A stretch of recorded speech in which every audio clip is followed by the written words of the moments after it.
Hi friends, ఎలా ఉన్నారు అందరూ? బాగున్నారు అనుకుంటున్నాను. అలాగే చూస్తారు కదా నా యొక్క ఆర్ట్. ఇలాంటి బోర్డ్స్ చాలా చాలా రాశాను.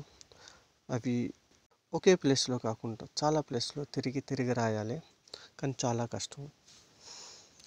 మీరు అనుకున్నట్టు చాలా ఈజీ అనుకుంటారు, కానీ ఒక ఆర్టిస్ట్కి తెలుస్తుంది ఆ కష్టం ఏంటో.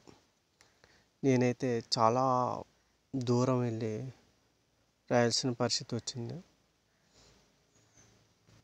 తప్పదు కదా, ఎక్కడికైనా వెళ్ళాలి. వెళ్తేనే మనం ఏంటో, మన గుర్తింపు ఏంటో తెలుస్తుంది. అల్లూరు జిల్లా నుంచి అనకాపల్లి జిల్లా వరకు వెళ్ళి తిరిగి తిరిగి రాసి ఈ యొక్క వీడియో చేయాల్సి వచ్చింది. ఎన్ని బోర్డ్స్ రాశాను అనేది మీరే చూసి మీకు నచ్చినట్లయితే ప్రతి ఒక్కరూ లైక్, షేర్, సబ్స్క్రైబ్ చేయవలసిందిగా కోరుకుంటున్నాను. బాయ్.